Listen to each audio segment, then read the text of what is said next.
今回の産業まとめ。公営放送局が3カ国の不適切説明。開会式でかつての政権を批判？ワクチン接種率は必要？韓国の公営放送局である MBC は、東京五輪開会式の際の3カ国紹介に不適切な画像や説明があったとして大バッシングを受けています。キョンシャン新聞によると、ウクライナ選手団の紹介する資料画面に、チェルノブイリ原子力発電所の写真を上げた。1986年に発生して公式死亡者だけで3500人、被害者40万人など最悪の原子力発電所惨事であった。国家の無能、隠蔽、脅迫、検閲、強要、不条理が人民の凄惨な犠牲を呼び起こした事件だったと紹介されたようです。なお、MBC は公式ホームページに各国の入場行進シーンを掲載していますが、ウクライナの映像は削除されたようです。また、ハイチに対しては、過去のハイチ暴動の写真を使った。それとともに、大統領暗殺で政局は霧の中という字幕を表示したとキョンヒャン新聞は紹介しています。その他にも世界で初めてビットコインを法定通貨としたエルサルバドルにビットコインの写真を、マーシャル諸島には、かつて米国の核実験場と紹介したようです。また、イタリアの紹介時にピザの画像、ポルトガルにはエッグタルト、ノルウェーには鮭、メキシコにはタコス、日本には寿司など食べ物の写真を使用。これが五輪とは関係ない写真を使ったという指摘もあったとキョンヒャン新聞は報じています。また、各国の紹介時にワクチン接種率、これは完了した人の割合をパーセンテージで示していましたが、こちらもやはり批判を受けたと報じています。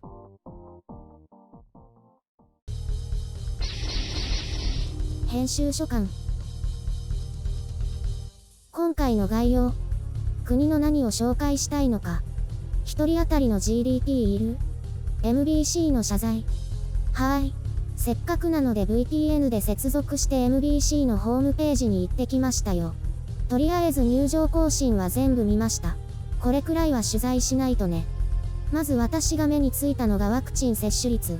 こんなのいる？って感じですね。ちなみに中国はよくわからないということで、横線表示でした。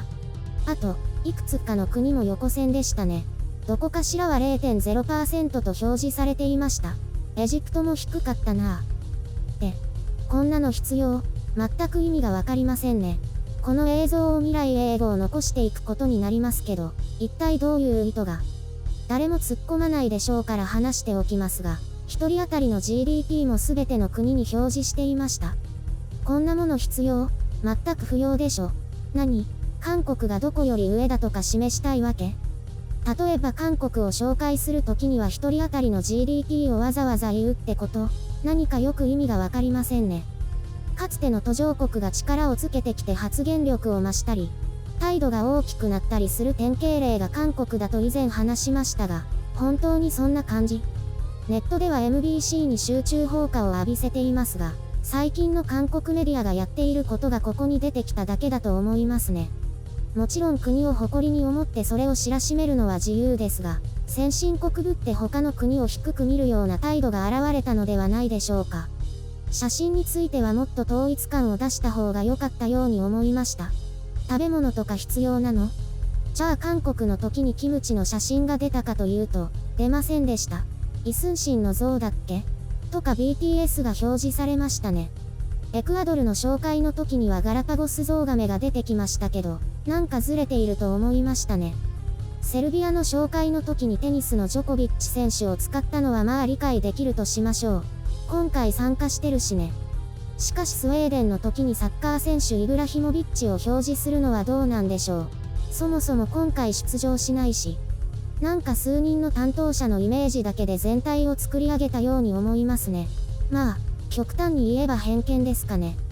キョンヒャン新聞では、韓国の写真に3分百貨店やセウォル号の写真を入れても認定しなければならないのか、という韓国ネットのコメントを紹介していました。どちらも韓国を代表する大惨事で、責任者や行政の対応の不備が指摘されましたね。他にもあるけど、毎日経済によると、ルーマニア選手団の入場シーンでは、映画ドラキュラのワンシーンを挿入、とありました。この映像だけでなく、エルサルバドル、マーシャル諸島も確認できなかったです。これ、前後の国の入場もろとも削除してたりしないのかな。 MBC の公式謝罪コメントを探したのですが見つからず、キョンヒャン新聞がスクリーンショットを撮っていたのでそこから紹介します。本日開会式中継放送でウクライナ、ハイチなどの国々の紹介時に不適切な写真と字幕が使われました。この他にも一部国家紹介で不適切な写真と字幕が使用され、ウクライナをはじめとする該当国家の視聴者の皆さんに謝罪申し上げます、と字幕が表示されていました。まあ、もういいですけどね。終わったことだし手遅れだし、どうせ私たちみたいなのがいじってすぐ忘れちゃうしね。そういえば、各国の選手がきちんとマスクしてるなって中で、ウクライナの選手団は鼻マスクが目立ちました。暑かったのかな。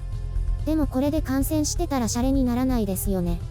海外メディアからは、葬儀みたいだった、とか、リハーサル、とか酷評も受けているみたいですが、まあ率直な感想でしょう。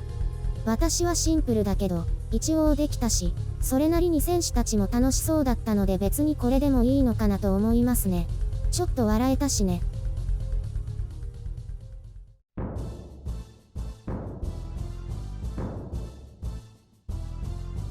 開会式って初めて見たかも。意外と良かったよ。見たことないんだったら他と比較してないでしょ。でも日本人だからかな。意外としっくりきたよ。あんまり凝ってなくて良かったんじゃない？本当はもっとお金かけて派手にやるところだったんだろうけどね。ああいうのも見てて疲れるんだよね。私も毎回きっちり見てるわけじゃないけど、むしろほとんど見てないし、見てもね、すぐに忘れるんだよね。聖火ランナー、最後は大坂なおみ選手だったね。まあ予想通りだよね。あれ、白雪さん羽生結弦って言ってたよね。予想通りじゃないじゃん。ゆるりんはキャリーパミュパミュって言ってたよね。大外れじゃん。なんだ、あれって最後はアスリートじゃなきゃいけないとかあるの？世界的に有名な人でしょ？キャリーパミュパミュは今はもう違うんじゃない？あ、そうなの？もうやってないの？つけまつ芸とか。最近歌ってる姿は見てないね。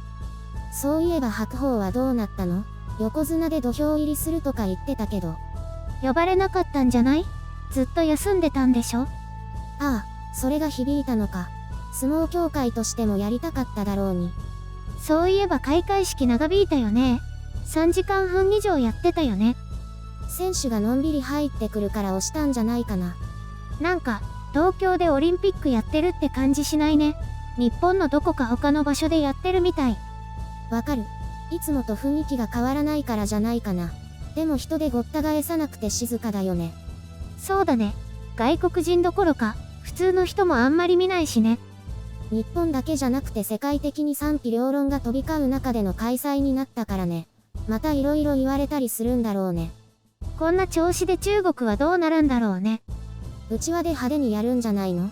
東京との違いを見せつけたいところだろうね。でも半年もすればもう少し落ち着いてるのかな？わかんない。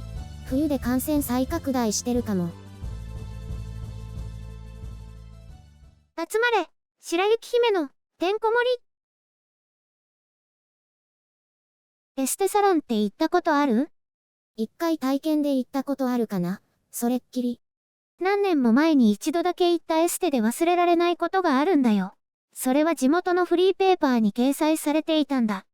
普通のエステだと思って、初回体験があったから電話してみたの。そしたらね、感じの良い女性が電話に出てきたから、早速予約したの。当日行ってみると、山の斜面にある古い感じの一軒家だったよ。家には看板も出ていなくて、どうしようかためらったよ。でも表札の名前は合っているから勇気を出してピンポーンって押したよ。優しそうな50代くらいの女性が出てきてね、その人一人でやっているエステだった。エステサロンというより、自宅の一部屋を使って営業してたんだ。ホットペッパービューティーとかそういう個人のお店とかもいっぱい載ってるよね。でもね、それが普通のエステじゃなかったの。